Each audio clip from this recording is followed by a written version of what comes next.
Hello friends, welcome to my YouTube channel JC education. आज की video में हम बात करेंगे इंटरनेशनल ट्रेड के बारे में। ट्रेडिंग कितने प्रकार की होती है, डेफिशिएट क्या होता है, सरप्लस ट्रेडिंग क्या होती है, ये सारी चीज़ें आज की वीडियो में हम डिस्कस करेंगे। ऐसी अमेजिंग वीडियो के लिए प्लीज़ सब्सक्राइब कीजिएगा मेरे चैनल जेसी एजुकेशन को और वीडियो को लास्ट तक ज़रूर देखिएगा।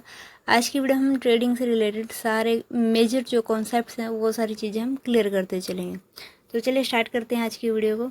सबसे पहले हम जानेंगे ट्रेड होता क्या है, इसकी डेफिनेशन क्या है और इसका मीनिंग क्या है। हम ट्रेड की बात करें तो ट्रेड एक प्रकार का नाउन होता है जो कि रेफर करता है किसी चीज़ को खरीदने, बेचने, सामान की अदला बदली से या फिर कोई सर्विस काम के बदले सर्विस दी जाती है ना, जैसे फ़ोन रिपेयरिंग की सर्विस होती है, आपका सॉफ्टवेयर अपलोडिंग की सर्विस होती है। ऐसे ये कंपनियों के बीच में भी हो सकती है और आदमियों के बीच में भी हो सकती है, दो कंट्रीज़ के बीच में भी हो सकती है या फिर किन्हीं दो ऑर्गेनाइजेशंस के बीच में भी हो सकती है। क्या? ट्रेडिंग। अगर मैं ट्रेडिंग का एक सिंपल वर्ड में सिनोनिम्स देखूं तो इसका मतलब होता है कॉमर्स, मतलब व्यापार। तो इसलिए एक रेफर करता है एक पार्टिकुलर इंडस्ट्री को जो कि बिल्डिंग करता है एक ट्रस्ट टूरिस्ट की। जैसे टूरिस्ट होते हैं, अपना एक्सचेंज करते हैं मैन पावर का, आते हैं जाते हैं, कुछ चीज़ खरीदते हैं, हमारे देश का सामान किसी दूसरी कंट्री में जाता है, दूसरी कंट्री का सामान हमारी कंट्री में आता है, ऐसी सर्विस दी जाती है। तो ये सारी चीज़ें हमारी ट्रेड के अंदर इंक्लूड होती हैं। अब हम बात करेंगे ट्रेड्स की कि इनके टाइप कितने होते हैं। अगर हम बात करें ट्रेड की तो ट्रेड के दो टाइप होते हैं। पहला होता है इंटरनेशनल ट्रेड जो इंटरनेशनल लेवल पे किया जाता है, और दूसरा होता है इंटरनल ट्रेड जो किसी कंट्री के अंदर ही जो ट्रेड किया जाता है उसके अंदर इंटरनल ट्रेड काउंट किया जाता है। आगे हम बात करेंगे इंटरनेशनल ट्रेड के बारे में। इसके तीन पार्ट होते हैं। पहला पार्ट होता है इम्पोर्ट। इम्पोर्ट का मतलब ये होता है जब एक कंट्री किसी दूसरी कंट्री से कोई सामान परचेज करती है तो वो इम्पोर्ट की कैटेगरी के अंदर काउंट होता है या फिर हम उसको इम्पोर्ट कहते हैं। दूसरा होता है हमारा एक्सपोर्ट। एक्सपोर्ट के अंदर क्या होता है, इसके अंदर एक कंट्री दूसरी कंट्री को सामान बेचती है।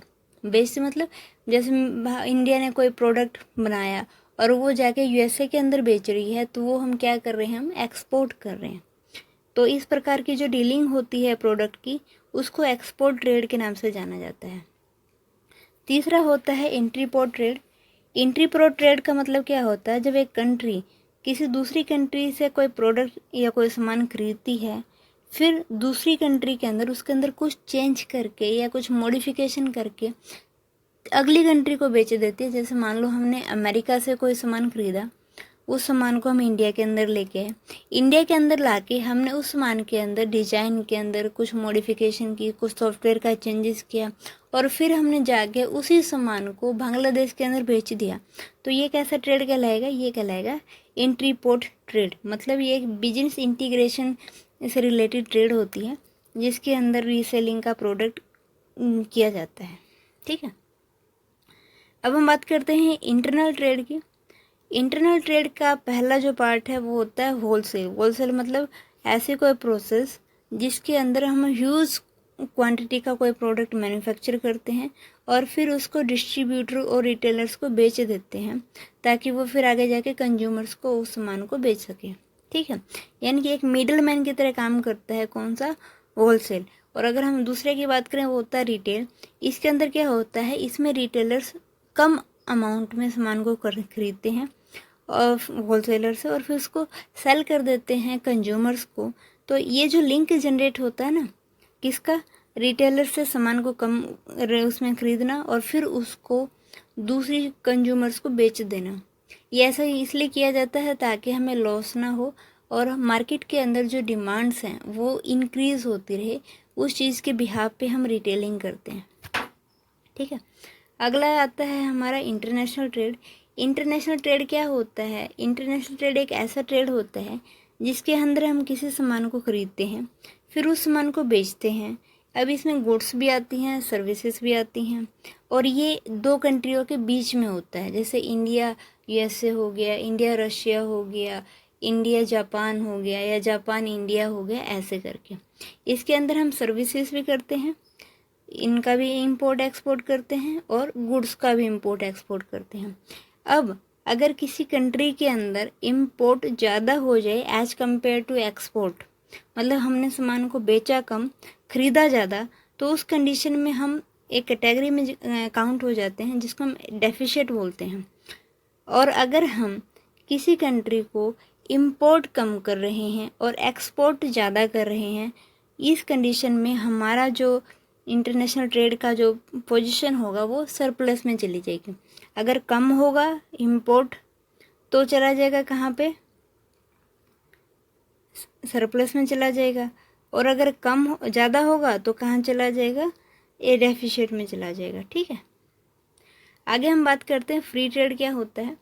फ्री ट्रेड एक पॉलिसी होती है जो इंटरनेशनल मार्केट्स के अंदर गवर्नमेंट फॉलो करती है ताकि ट्रेडिंग के अंदर रिस्ट्रिक्शंस को जितना हो सके उतना कम किया जाए, इंपोर्ट को बढ़ावा दिया जाए, एक्सपोर्ट को बढ़ावा दिया जाए और एक कंट्री और दूसरी कंट्री के बीच के अंदर रिलेशन अच्छा बना जाए ताकि उनकी जो इकोनॉमिकल ग्रोथ है उसको बढ़ावा मिले। इसके लिए हमने दो चीज़ें पढ़ी थी, एक हमने पढ़ा था नाफ्टा और एक है हमारा यूरोपियन इकोनॉमिक एरिया। नाफ्टा है north American free trade agreement. ये ट्रेड जो एग्रीमेंट है ये नॉर्थ अमेरिका ने अपनी कंट्रियों के बीच में कर रखा है। साथ के साथ यूरोपियन इकोनॉमिक एरिया के अंदर भी जो यूरोपियन कंट्रीज़ हैं उनके अंदर फ्री ट्रेड काम करता है, फ्री ट्रेड एग्रीमेंट काम करता है। और ये इसको लाने का केवल एक ही पर्पज़ था ताकि यहाँ पे एक कंट्री दूसरी कंट्री के साथ रिलैक्स होके बिल्कुल किसी रिस्ट्रिक्शन के साथ नहीं ट्रेड कर पाए। ठीक है, इम्पोर्ट और एक्सपोर्ट कर पाए। आगे हम बात करते हैं फेयर ट्रेड की। फेयर ट्रेड क्या होता है?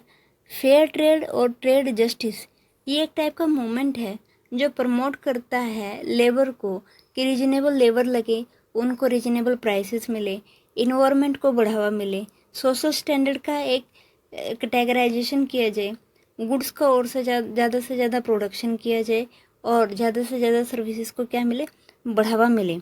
इस टाइप की ट्रेड एग्रीमेंट के अंदर क्या किया जाता है, जो हमारी इकोनॉमिक ग्रोथ है उसको बढ़ाया जाता है। जो हमारी पुअर मार्केट है, पुअर मार्केट मतलब जो कमज़ोर मार्केट है, उसको यहाँ पे क्या किया जाता है, बढ़ावा दिया जाता है ताकि वो भी अपनी ग्रोथ कर पाए और एक एडवांस इकोनॉमी की तरफ क्या करे, भारत को लेके जाए। जैसे अभी भारत ने स्टार्ट कर रखा है ना, अपने देश का सामान बनाओ, खुद बनाओ, आत्मनिर्भर भारत जो लगा रखा है वो फेयर ट्रेड एग्रीमेंट के अकॉर्डिंग ही आता है। इसके अंदर हम क्या करते हैं, अपनी जो छोटी मार्केट है उसको बढ़ावा देते हैं और साथ के साथ फिर उसको एक एडवांस लेवल पर ले जाके छोड़ देते हैं ताकि हम क्या कर सकें, डेवलप कर सकें। ऐसे में जी वीडियो के लिए प्लीज़ सब्सक्राइब कीजिएगा मेरे चैनल जैसे एजुकेशन को। Thank you for watching.